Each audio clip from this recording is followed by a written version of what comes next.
All right. All right, by show of hands, who here enjoys being detained by police and going to jail and having to deal with it in court? All right. Well, I'm going to share with you the 3 times I enjoyed it. So, it all started when I was 18 years old. I had a fake ID, and my best friend from high school and I got our first apartment, and we decided, let's get 5 bottles of alcohol and have a party.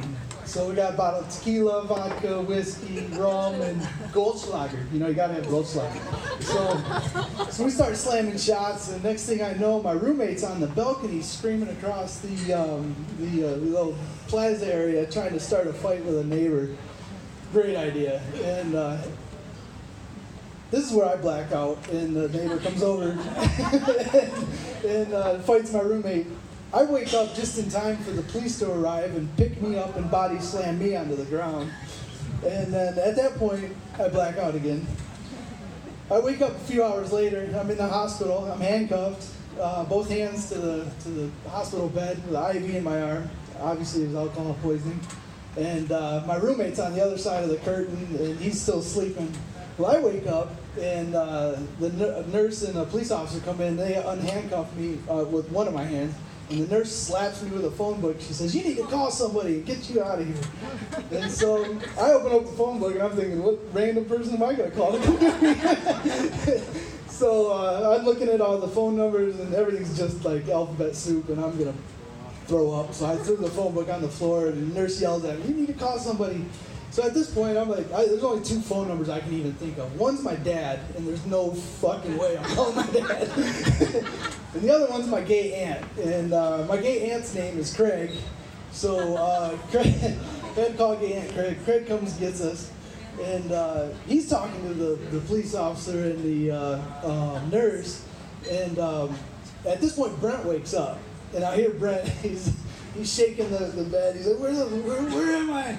Get me the fuck out of here. Somebody let me out. And he's shaking the bed back and forth. Cha-ching, cha-ching, cha-ching. I gotta go to the bathroom. And I'm like, Brent, we're in the hospital. And he's like, yeah, I figured that out. Like, somebody let me the fuck out of here. I gotta go to the bathroom. And then all I hear is, oh. I don't have to go to the bathroom anymore. So we got to go to court, obviously, and I tell Brent, I'm like, look, man, they're going to give us probation. We're going to have to go to Mothers Against Drunk Driving, probably some, Alcoholics Anonymous, some community service or something. So why don't we take care of this before we go to court?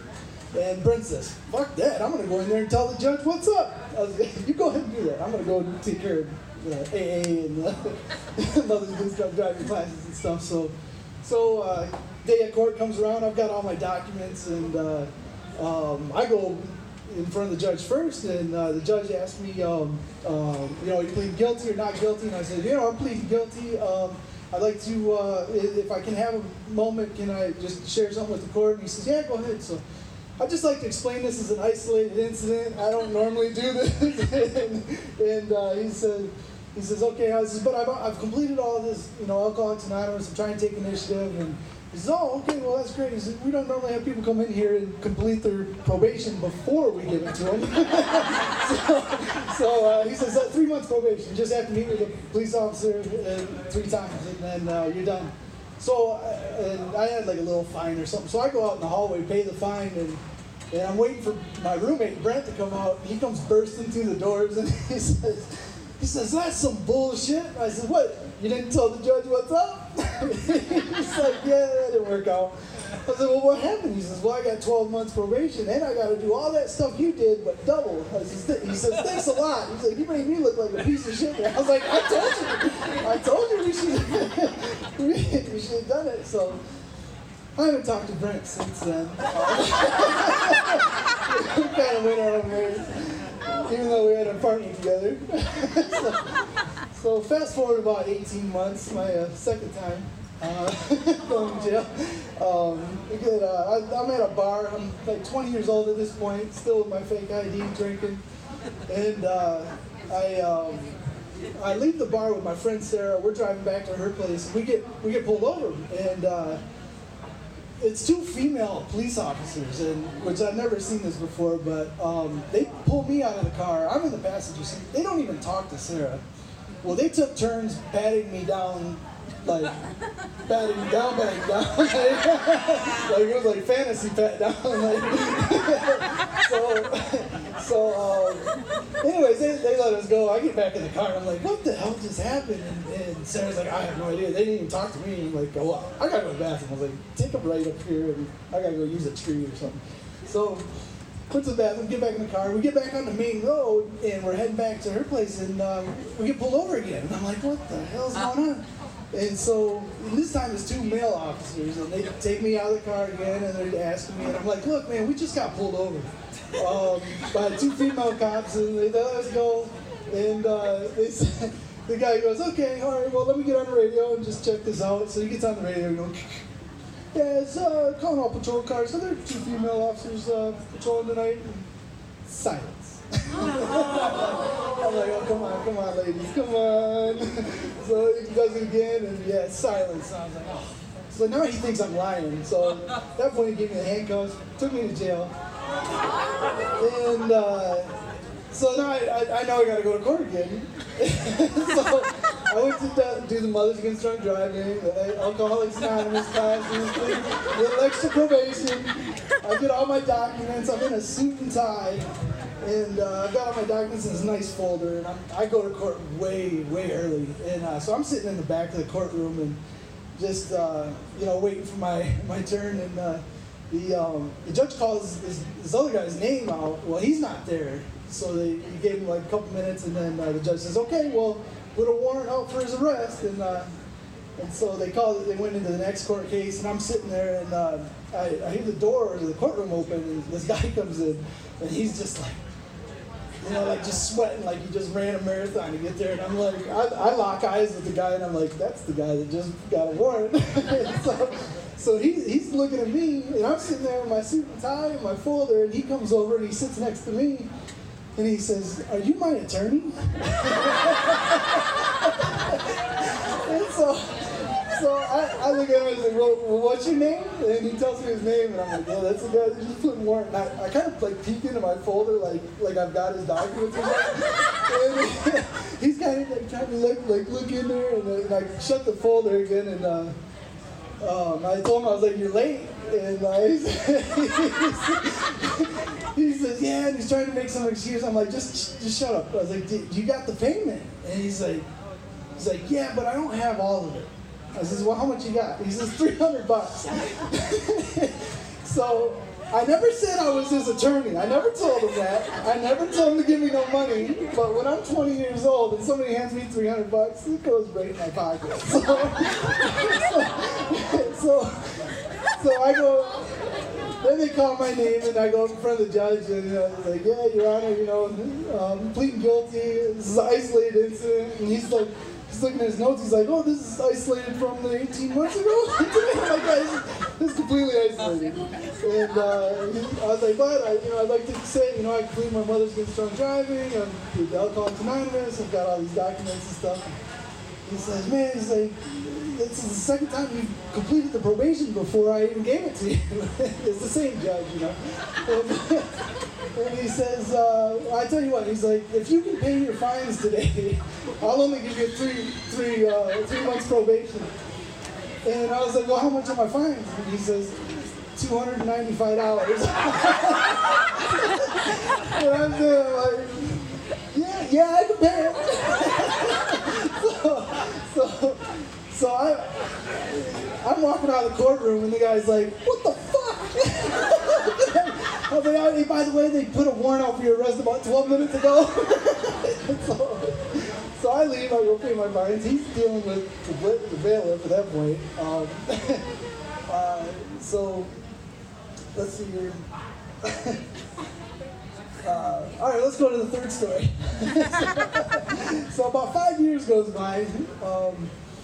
I'm at a Christmas party, and at this point I'm not really like drinking that much. I kind of toned it down on the drinking part, but I had this real like casual 24-hour days, 7-day-a-week cocaine problem. And so I had I was at this Christmas party. It was a little fundraiser and stuff, and I had the after party in my pocket, and it was a lot of coke. It was like 21 grams of coke, enough to kill a horse and keep you and 80 of your friends high for 3 days. So, anyways, I'm driving home, and I get pulled over by the cops, and doing 35 and a 30, and cop gets me out of my car, and he says, "You had anything to drink tonight?" I was like, "Man, I had one mixed drink and one beer," and he's like, "Oh yeah, I heard that one all the time." You know? And so, this time it was actually the truth, and so I tell him, I'm like, "Look," I was like, "if you see the street light right there," I was like, "my house is just 3 doors down from there." I was like, "Can you just it's Christmas, can you just make sure I get home safe tonight?" And he's like, "Well, I smell alcohol, so we're going to make you do a sobriety test and stuff." So he has me do like the alphabet backwards, starting at Q, ending at K. I can't do that shit sober, but I somehow pulled it off. I knew I had like 5 years worth of jail time in my pocket. I'm like, I can do this. So then he asked me some other crazy square root of the astronomical units to freaking Pluto or something. I somehow rattled off the right number. And so, anyways, he takes me to jail. And he's going through my pockets, and he finds the coke. It's all separated, 3 separate bags. And he gets all excited. Oh, what's this? What's this? And I'm just like, I think you know what it is. He says, "Yeah, I think I know what it is, but I need you to tell me." And I was like, "I'm not dumb." And he says, "I think you're way past that." So he's like, "Well, you got 3 bags of something here." And I was like, "Yeah." He says, "Well, what is it?" And I says, "It's 3 bags of I need a lawyer." He's like, "Oh, is he going to be a smart ass, huh?" So anyways, throws me in jail for the night. My dealer bails me out. I spent like a night and a half. He shows up, bails me out. He's like, "I know you didn't talk." He's like, "Otherwise I wouldn't have been able to bail you out and stuff." So anyway, I know I got to go to court again. So this time I did Alcoholics Anonymous, Narcotics Anonymous, Mother's Against Drunk Driving, a whole bunch of community service, get all my documents, and go to court. And I'm like, shit, it's the same fucking judge. And so I'm on a suit and tie, and they call me up there, and I'm like, "Your Honor, I plead guilty." I was like, "Can I just have a word with the court?" And he says, "Hold on a second." He's flipping through my notes, my record. He says, "Let me guess. This is an isolated incident." It's completely isolated from the other one. He says, "The other 2." I was like, "Oh yeah, the other 2." What can you figure about that one? So, anyways, he gives me 12 months probation, and I had to do like urine tests 3 times a week and do a breathalyzer. It cost like $60 a round, so it was like $180 a week. And he gave me 12 months of it, but this time he didn't. He told me, he says, "You're going to meet with me once a month instead of a probation officer." And I thought that was like kind of cool of the judge to do that. And so he says, "Yeah, I've been a judge for 20-some years, and nobody's ever completed their probation before I give it to him."